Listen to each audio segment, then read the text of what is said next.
Hemos invitado al economista Claudio Lozano. ¿Cómo te va, Claudio? ¿Cómo ¿Qué andás? tal? ¿Cómo estás? Un gusto. Te reías con la anécdota del Me reía con la asadito. anécdota. Sí, sí, sí, porque como era un antojo, ¿viste? Entonces ligué un pedacito de vacío. Eh, Hay varias aristas de esto que yo te quiero preguntar. Por un lado, ese cambio de mentalidad. Digo, siempre hubo un sector nuestro de manteca al techo, ¿no? De despilfarro, de no me cuido, de no me importa. Siempre hay una parte de la sociedad que es así. Pero a medida que uno va sabiendo lo que cuesta ganar, uno comienza a intentar tener sus gastos ordenados.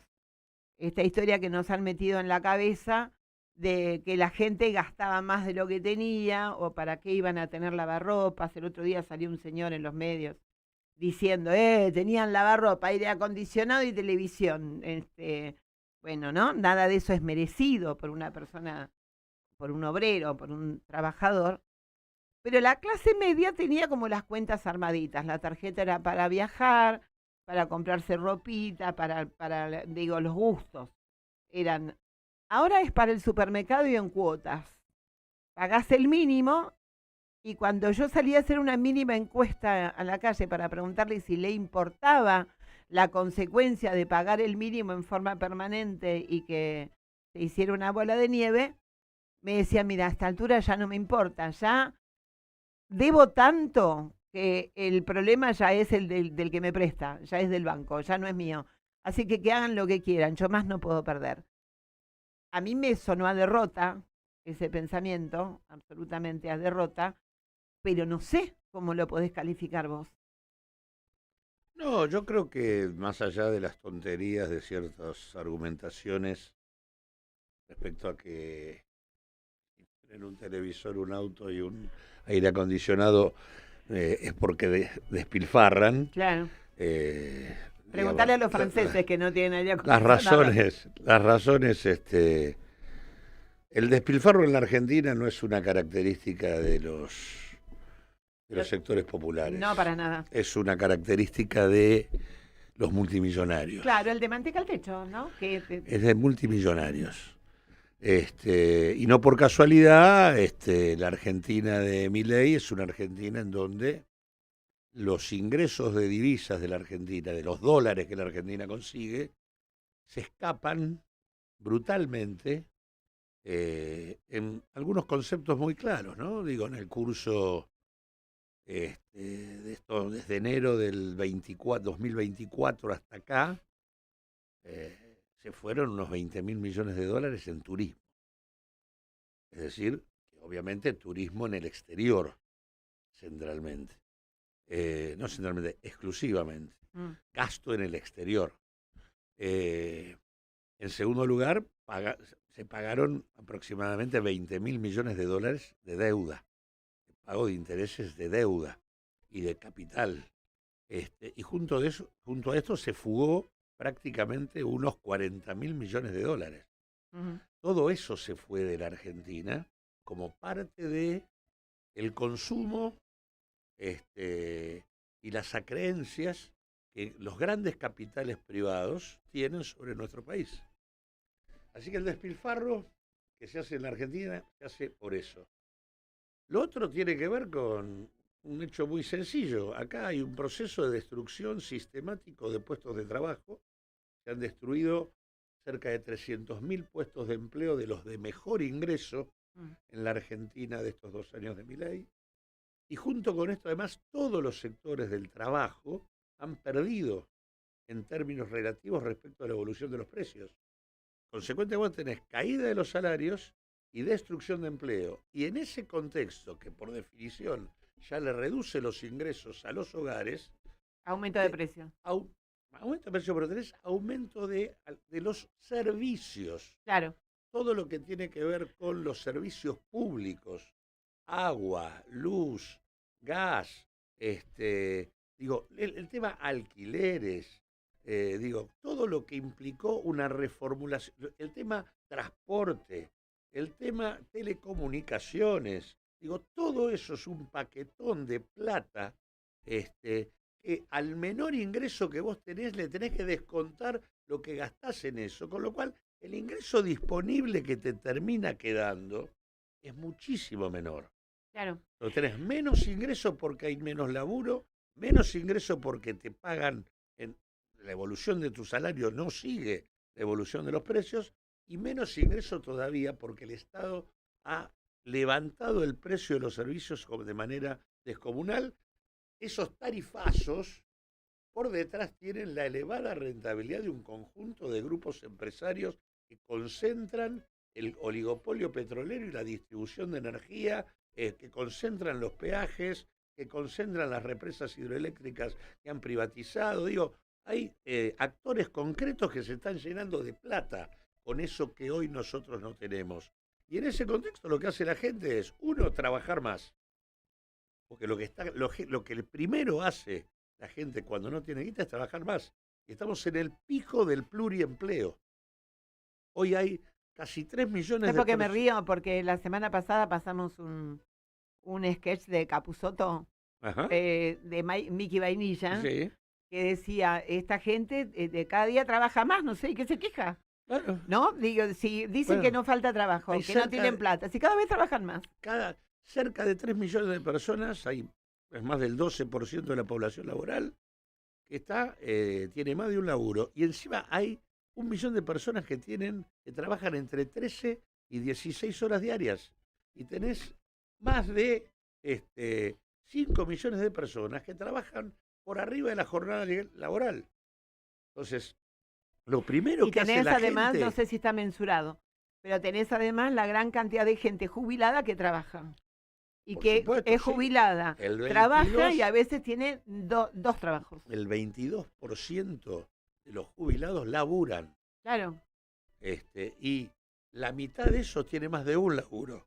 claro. Entonces digo, lo primero que hay es que se labura más tiempo para tratar de llegar a fin de mes y de mantener, o sea, la Argentina siempre resiste estas políticas y resiste de la manera que puede. Sí, Y lo que hacen ahora es laburar más. Y en el momento en donde tampoco eso ocurre, o sea, tampoco eso resuelve, aparece el endeudamiento. El endeudamiento. Primero, el uso de los ahorros propios, si es que los tenés. Después, el endeudamiento con las familias. Y después ya el endeudamiento con el sector financiero, y si no con el usurero del o barrio. con los proveedores financieros Del no barrio. bancarios que tenés, hasta con el narco.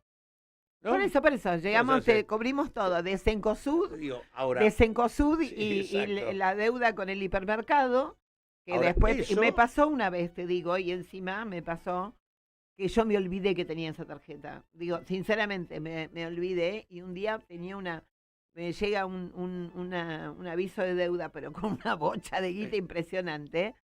La saldé porque no había otra forma de salir y ahora cada vez que voy al Jumbo o a alguno de estos lugares y me ofrecen la tarjeta local, huyo despavorida y le digo a la gente, no la agarre, no la agarre. Claro, pero como vos decías antes, cuando vos tenés niveles de ingreso que te permiten llegar a fin de mes, en realidad vos usás la tarjeta para gastos Bueno, sí, extraordinarios. había comprado un lavarropas.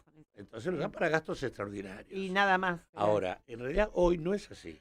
Vos estás sustituyendo Para comprar leche. el ingreso que no te alcanza, lo sustituís con el endeudamiento. Con lo cual, por eso después la gente ya hace lo que puede. Entonces, ahora el problema es que eso dura un ratito, porque las tasas de interés que te cobran las tarjetas, ya sea bancarias, ni que hablar, los El créditos usurero, ¿no? por fuera, en donde tenés, billeteras digitales, tenés distintos mecanismos, las cadenas de electrodomésticos, distintas vías de financiamiento No, que y están, el cuadruplican terrible tema de las fintech. no sé cómo se llaman, pero digo, Mercado Pago, ¿qué es? Es una de las fintech. Bueno, el terrible tema de que de repente vos estás distraído y te aparece una, tiene 365.000. El otro día, entonces digo, esto lo llevo a tierra, porque realmente pasa. El otro día estábamos tomando un café con una amiga y le aparece, tiene 365.000 pesos a su disposición, qué sé yo, tiene 800.000 pesos a su disposición, ha sido beneficiada, qué sé yo. Entonces estaba mirando lo va a borrar y le chinga y lo pone en el aceptar en lugar de... Y no sabía cómo hacer para retroceder, porque digo, nada, era un conflicto, es absolutamente terrible después, porque al primero que, digo, bueno, nada, la recibí, si no la podía manejar, la recibí y inmediatamente la pagás. Y no te reciben el pago así, no te lo reciben. Como te lo financiaron, claro, lo tenés que pagar financiado. exacto. Una trampa, digo, la gente no sabe eso cuando dice, bueno, le compro, no sé, la nena tiene el cumpleaños de 15, lo meto por acá y qué sé yo, la trampa, ¿qué es eso? Claro, pero digo, si vos estás financiando el cumpleaños es una historia, pero estás financiando alimentos, estás Claro, comprando los alimentos del día, sí. ¿no? Digo, eso es algo mortal. Porque Ahora, aparte, digo, vos tenés que pensar que, digo, la tasa de interés de un crédito personal bancario está en el orden del 68-69% anual. Ya es una barbaridad. ya es una barbaridad y más también. Las tasas de interés de, digamos, de las fintech y demás, estás en el 180% anual. O sea, te destruyen. Consecuentemente, a poco andar, esa tarjeta no la tenés más. Y lo que tenés es la deuda. Se quedó la deuda. Para pagarla. Ahora, digo, que esto te sigue sacando parte de tu ingreso. sociológicamente, ¿no? Digo, a mí me interesa ver cómo es nuestra cabeza. Porque de alguna manera, de los errores, obviamente que de los errores ajenos, de los errores no ajenos, de los errores políticos anteriores, las consecuencias de aquellos fuegos, estas pajas, dicen, ¿no? Y tenemos a Milei. No, esto no es una casualidad. Hay una bola de nieve de errores históricos que vinieron en esto. Hace un ratito hablaba con Pablo Solana y decíamos que lo mismo ha pasado en Colombia, en Perú, en Nicaragua, en todos los lugares donde en algún momento hubo una cosa progresista, interesante y demás, y que está deviniendo esto, quizás con algunos errores estructurales y otro, digo, es más amplio de analizar. Pero digo, hablando pura de la economía de la casa, la economía puerta adentro mía. Vos hablabas de la gente que se va de viaje. Yo te digo, la gente que se fue ahora para el Mundial y demás y que te cuenta alegremente por televisión, yo no sé si Arca no tiene nada que ver ahí cuando dicen cuánto van a comprar un ticket para ir a ver un partido, $3.500, $2.500, algo que salía 500, qué sé yo, ta. Digo, no sé, yo no sé, en alguna época habían pensado eso, ¿te acordás que el que salía en televisión haciendo esa ostentación a ver cómo estaba financieramente su declaración de impuestos? Pero digo, está eso, está el ya que estamos vengo a comprar, está el fenómeno que fue el 1 a 1, está el fenómeno de si Mar Chiquita está más caro que Bahía, me voy a Bahía, y digo, y después Dios dirá. ¿No? Está esa cabeza nuestra, de clase media, una clase media atacada por este gobierno, una clase media muy atacada por este gobierno que no se resigna a esa falta de consumo y entonces entra también en esta pelota. Digo, ¿cuál es el discurso? ¿Cómo podemos hablarle a toda esa gente para que estos veranitos del supuesto dólar barato no los vuelvan a aprovechar como fue el 1 a 1, o que si los aprovechan después sepan cuáles son las consecuencias? A ver, yo creo que hoy la franja que está alimentando el gasto en el exterior es mucho más reducida que antes. Encima. Porque es incomparable la Argentina el dame dos de Martínez de Oz, Sí, del o 1 del a 1 a 1. 1 de Cavallo, con la actualidad, en términos del nivel de ingreso disponible de la gente.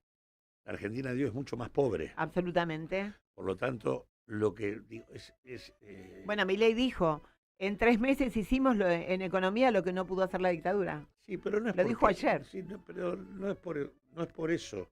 Es porque es un descenso Lineal. es un descenso de 50 años, Sí, claro. digamos, ¿no? Son varias generaciones Sí. que se va acumulando el retroceso en la Argentina.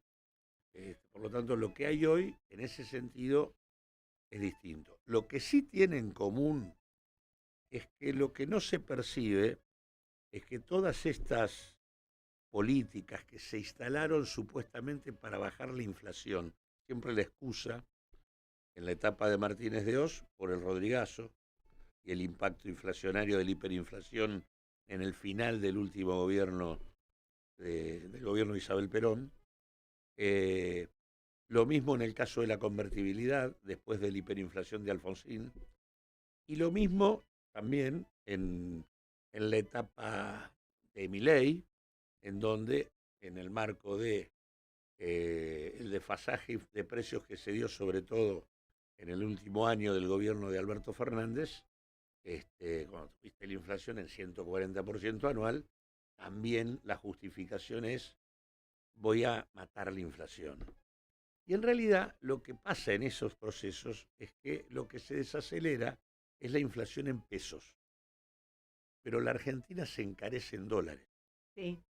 Entonces se transforma en un país caro en dólares. Y eso, lo que no percibe la gente es esto, que se desaceleran los precios en pesos, pero la Argentina es cara en dólares. Hoy, tomar un café en la Argentina es más caro que tomarlo en París. Sí, es igual a... Sí. ¿No? Digo, hoy igual a Nueva York en todo caso. Vos comés en la Argentina hoy más caro que en el exterior. Y por eso los que están en el Mundial te dicen, no es tan caro, es lo mismo que comer en la Recoleta. Y sí. Vamos ahora, a escuchar pero lo que digo, eso te desarma toda la sociedad. Claramente. Cuando el país es más caro en dólares, el problema el impacto se vive en términos de destrucción del aparato productivo de la Argentina. Por eso, el resultado de esas políticas, ¿cuál ha sido? La destrucción de la industria. Mira, lo dijimos a dúo. Vamos a dedicarle un tema para hacer un cortecito y nos tomamos ¿Tenés agua? Porque no tengo café. Tengo agüita para ofrecerte. Vamos a poner un temita que se lo voy a dedicar a el señor Adorni. ¿Por qué se lo voy a dedicar? Porque para mí la traducción de esta letra de ABBA, Money Money, es exactamente la cabeza del medio pelo argentino de Jaureche, de ese que tenía el hambre atrasada del consumo y se quiso todo y le agarró como una bulimia, ¿viste? Y ahora estás en la calle. Écoutez. Que dolce vita sin currar, cambiar sardinas por caviar.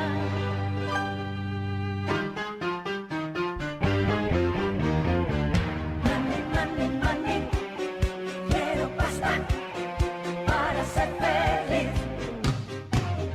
Money, money, money, eso basta para ser feliz.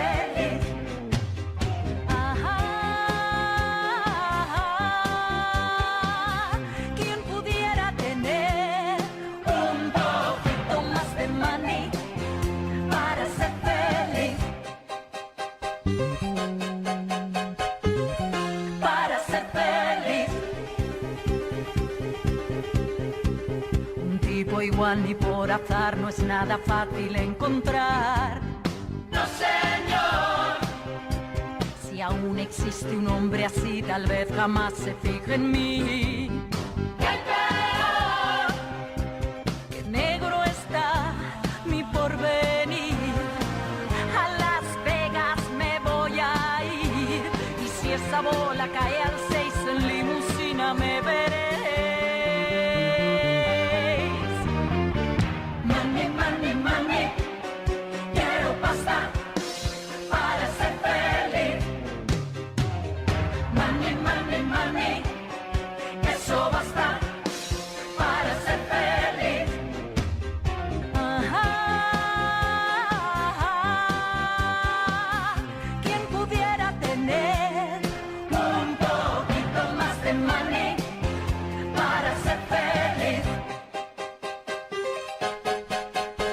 La otra dedicatoria es a las Jessica Sirio de la vida también, porque le pega, quiero pasta para ser feliz. Esta cabeza es complicada porque no es una cabeza que no la encontramos. La encontramos en el pensamiento promedio. Cuando vos escuchabas a la gente que votaba a Milei, era el sueño dorado, era el sueño húmedo de voy a conseguir, este tipo va a lograr que yo tenga todo lo que supuestamente los gobiernos peronistas, socialdemócratas o como le quieran poner a los distintos gobiernos anteriores, me quitaron, porque le dieron justicia social, se lo llevaron los piqueteros, tenían los pobres, ahora yo voy a tener money, quiero pasta para ser feliz, lo que me merezco. A esto me refiero yo con el tema del problema social que tenemos, porque aun cuando haya bajado en popularidad Milei, hay un 50% de la Argentina que cree que la culpa de la falta de guita es de otro. No, no es tuya, no es por lo que elegís, no es por lo que votás, no es por la salida fácil del Bitcoin o los pibes. La canción hablaba de Las Vegas y yo te digo, las billeteritas estas donde los pibes apuestan, ¿no? Sí, pero yo creo que sí que existe eso, pero creo que en este caso, eso es, digamos, la emergencia de Milei está vinculada al fracaso nuestro. No, eso seguro. Porque aparte vos fíjate, cuando la construcción de un orden político y social de signo popular tuvo fuerte solidez como fue durante la experiencia peronista original, sí. La manera de resolver eso por parte de la oligarquía fue el golpe y la proscripción política. Sí. No podrían abrir el juego democrático porque la mayor parte de la sociedad no, o sea, quería vivir como había podido vivir. ¿Y qué nos pasó? Yo creo que el primer derrumbe lo tenemos en el final del gobierno de Isabel Perón. Por eso ahí tenemos el primer derrumbe. El segundo lo protagonizás con la después del efecto de la dictadura, la primera experiencia democrática que es Alfonsín también termina muy mal. ¿No tenemos un fenómeno de lo que en el mundo empresario se llama la quiebra de la tercera generación? O sea, esto de el abuelo inmigrante o el abuelo empieza con el taller, arma la pequeña pyme, hace guita, la levanta. El segundo, el hijo directo de él, pone esa empresa en alza. Y el nieto la revienta y la pone en la tablita. No hay una cosa del otro día escuchaba esto, me pareció sumamente interesante verlo como ejemplo, ¿no? Está bien, probablemente al pobre nieto, en este caso del inmigrante, le tocaron procesos que los hicieron pelota. Puede pasar en distintos sentidos. Vos tenés fenómenos de grandes grupos empresarios. Sí, podemos tomar el propio caso de Macri. Y estaba pensando que la empresa de Macri, China la maneja la última novia de Macri, que hoy de Franco. Claro, pero el grupo Macri en realidad, de la mano de Mauricio y compañía, terminó siendo un grupo, casi te diría exclusivamente financiero y que perdió buena parte de eso las me refiero. empresas que tenía acá en el país. De trabajar y producir ni hablemos, ¿no? Así es. Pero también en términos generales, uno le tiene que poner a eso cuál es la situación particular de cada uno, sí, y el contexto, ¿no? Sí. Porque claramente vos lo que tenés en la Argentina son 50 años en donde tuviste 4 procesos de industricidio. ¿Tenés Martínez de menos de 50 segundos? Menos de 50 segundos para darnos la solución. ¿Ibas a presentar un proyecto por el tema de las tarjetas o no? No, perfecto. Era un análisis entonces. No. Entonces seguimos. Eran 4 procesos de industricidio. ¿Y cuál es la salida? ¿Lozano, nos juntamos, nos unimos? ¿Qué hacemos? ¿Nos ponemos a llorar todos juntos? No, yo ¿Juntamos creo que, inteligencia? No, pero sí, en realidad yo creo que el problema que tenemos es que Milei avanza como una topadora sosteniendo el proyecto completamente determinado. Sí, y a cada paso que da redobla. Ahora, está claro que la sociedad lo ha golpeado. No es el mismo Milei que tenías, no. Ha caído en popularidad, ha caído su imagen, la imagen de la gestión y demás. Ahora, la capacidad nuestra de resolver la crisis de representación y de alternativa que hay ha sido baja. Ha sido escasa. Por decirlo Amablemente. pero porque digo, del otro lado que Nos estamos pegando unos tiros en los pies. Bueno, entonces... Viste que vienen de la calle San José, muchos, digo... Por eso digo, si vos... hay por un eso, ¿qué bazooka pasa? puesto en ese balcón. Milei va cayendo y llega un punto donde para, porque ya como nadie ve nada, entonces, digo, lo que tenés es una movilización social que no tiene canal institucional. Hoy tendríamos que estar discutiendo el juicio político a Milei. Exactamente. Con esa propuesta, que me parece sumamente interesante, nos vamos hasta la semana que viene. Muchas gracias, Claudio Lozano, por haber estado acá. Me encanta cuando venís y conversar en esta última media hora. Y la semana que viene venimos con más análisis, más noticias, más de nuestro boletín sindical, que lamentablemente solo trae malas noticias, pero es el país en el que estamos. Ya traeremos buenas noticias. Un abrazo, hasta el lunes que viene. Gracias, Javier. Gracias, Javieres. Chao. Vengo a despedirme, mañana me voy. Vengo a despedirme, mañana me voy. Mambo, qué rico el mambo, mambo de Marcaguay.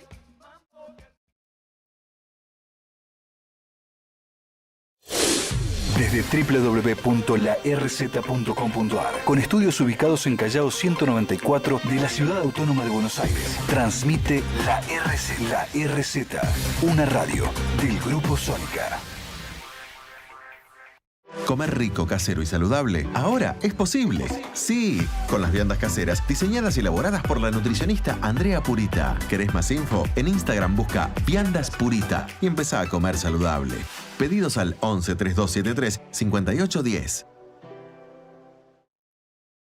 Si querés ser parte del grupo digital de radios más importante de la Argentina, si tenés ganas de pertenecer